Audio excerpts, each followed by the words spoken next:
Sumama si Janine Gutierrez sa kasintahang si Jericho sa isang photoshoot para sa pag-promote ng isang restaurant.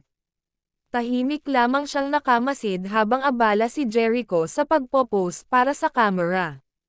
Kitang-kita ang suporta ni Janine habang pinagmamasdan ang kasintahan sa kanyang trabaho. Nakangiti siyang nanonood habang sinisiguradong maayos ang lahat sa shoot. Minsan ay kinukunan niya rin ng litrato si Jericho gamit ang kanyang sariling telepono.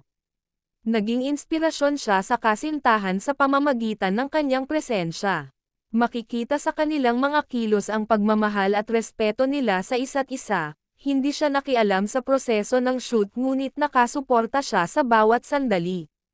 Matapos ang shoot, magkasama silang umalis upang ipagdiwang ang matagumpay na proyekto. Maraming tagahanga ang natuwa sa pagiging supportive ni Janine kay Jericho.